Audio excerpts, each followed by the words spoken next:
What's up, everybody? This is Repticon over at the New Jersey Pet Expo over in Edison, New Jersey. You're watching To Be Entertained. This is Scales 13. We're gonna have a lot of fun here today. They got a whole bunch of animals, and we're gonna go to different vendors, and we're gonna show you what they have. So what we have right here is a bearded dragon. These guys come from Australia. It's a beautiful animal. The awesome thing about these is they're omnivores. They're very easy to feed. So they eat vegetables, they eat protein, they eat a wide variety of insects. And if you don't want to feed too many insects, you can find most of their food at the grocery store because they eat a lot of greens. And one of the most awesome things about these is they're so popular in the pet trade because of their demeanor. These guys are super, super friendly when hand-raised in captivity. And if you look at the population of these animals over in Europe, these guys are actually more popular in some areas of Europe than cats. Isn't that amazing to see a reptile that's that welcomed in the home of human beings? Okay guys, so over here we have Chaotic Exotics, and we have some beautiful looking crested geckos over here. As you can see, these guys have some delicious food in their little deli cups to keep them fed and hydrated throughout the day. I also see some young gargoyle geckos out in the back.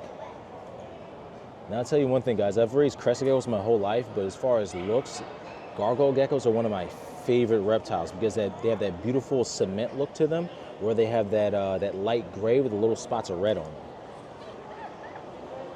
Let's see. Over here we have the classic red-eyed tree frogs. So red-eyed tree frogs are actually nocturnal, so these guys are sleeping. But at nighttime they're probably going to wake up and knock down all those crickets you see at the bottom. They're all in a pile. Okay, so we have some beautiful colubrids over here. We have a gorgeous brook king snake right here. Oh man, I'm telling you, if I was prepared for one of these guys, this guy would come home with me today.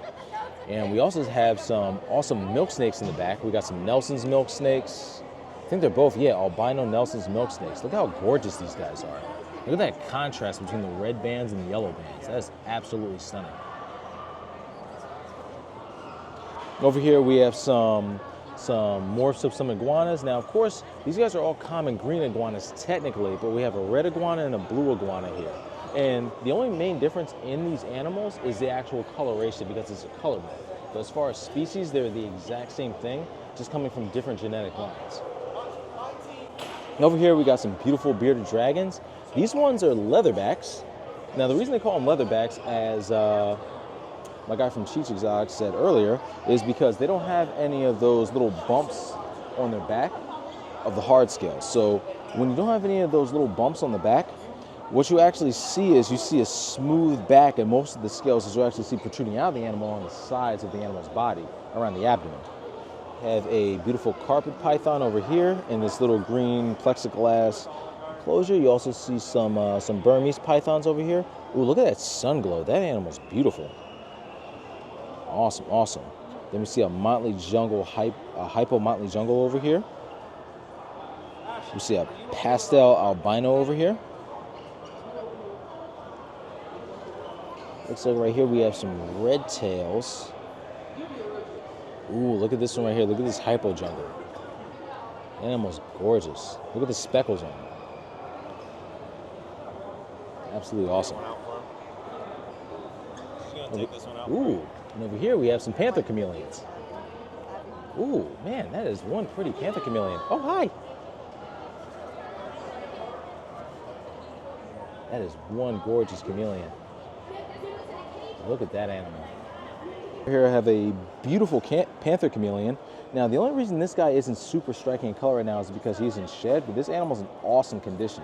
And he's actually pretty friendly. As you see, he's just chilling in my hand, not stressing out, not wilding out, not acting crazy or anything like that. But the awesome thing about this animal is that this particular species of chameleon is one of the best chameleons to handle because anybody who knows anything about chameleons, this is not a pet that's usually kept for people to hold and touch. This is usually an animal that's kept because it's very aesthetically pleasing to the eye and it's gorgeous to watch. So the most interaction you'll have with this animal is usually feeding and changing stuff in the cage if you're gonna keep one of these as a pet. But as you can see, this guy's very chill. See where he's looking at you with the googly eyes? Okay guys, so we have some Indonesian white tree frogs over here. The reason that you can tell they're Indonesian white tree frogs is because these ones have more of the greener coloration rather than the light blue coloration.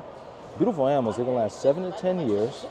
and they're a really awesome pet to have because the maintenance for these frogs is not as high as some of the other species you'll find in the hobby.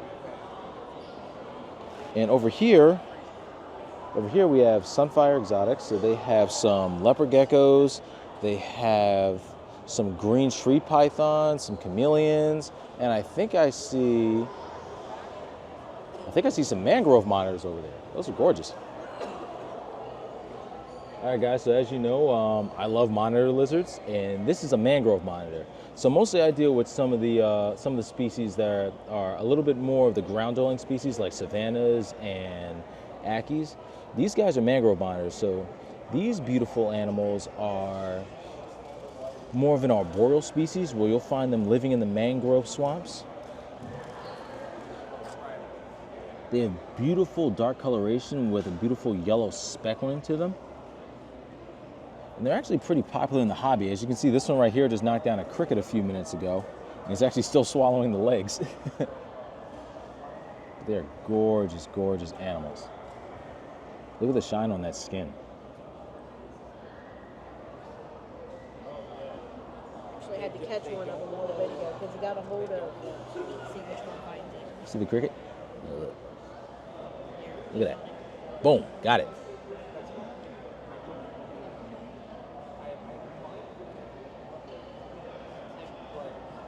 Good eaters, real good eaters.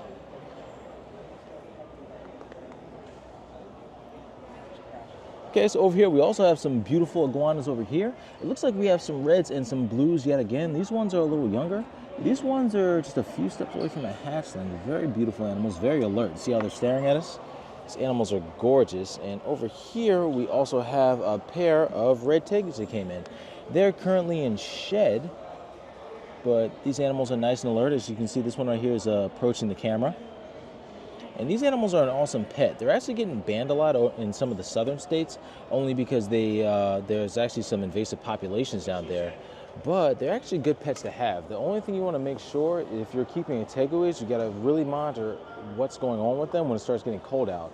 Because when they go into that winter sleep mode and they go into their brumation, you want to make sure they come out of it at the end.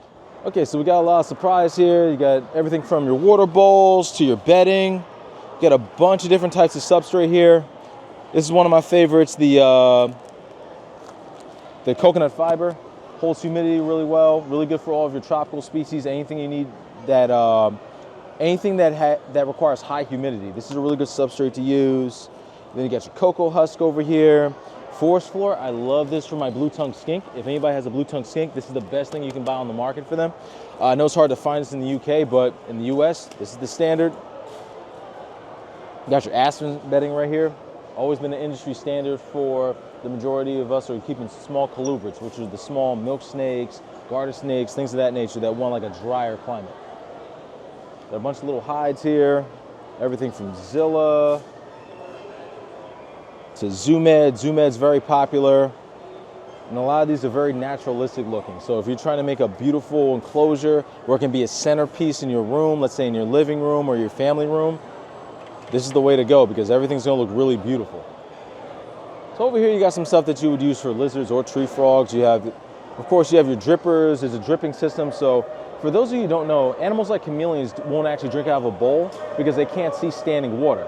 So if you have a dripper and it's dripping onto the leaves in the enclosure of your fake plants or your real plants, it'll actually give the animal a better chance to drink water because it can actually see the water in motion. Let's see, what else do we have over here? We got some vines right here that are really cool for an enclosure. If you have any type of geckos or tree frogs, you can wrap these around some wood in different areas, and it gives them a lot of different spaces to climb and get some exercise. Over here we got our standard Zoomed domes. So of course with these are primarily used for heat sources, so you can hook up a few spot bulbs or any other type of heating bulb that you want to use, even mercury vapors if that's what you're into, and you use these to warm the enclosures. That's pretty much it. This is the same stuff. All right, guys, so this is Scales 13. We're finishing up everything here at Repticon. Everything's closing down. We're getting ready to finish up. The next video, you're actually going to get to see me again, and I'm actually going to show you guys my reptile room, where I'm going to do a reptile room tour on to be entertained. So I hope you guys enjoy. Everyone have a great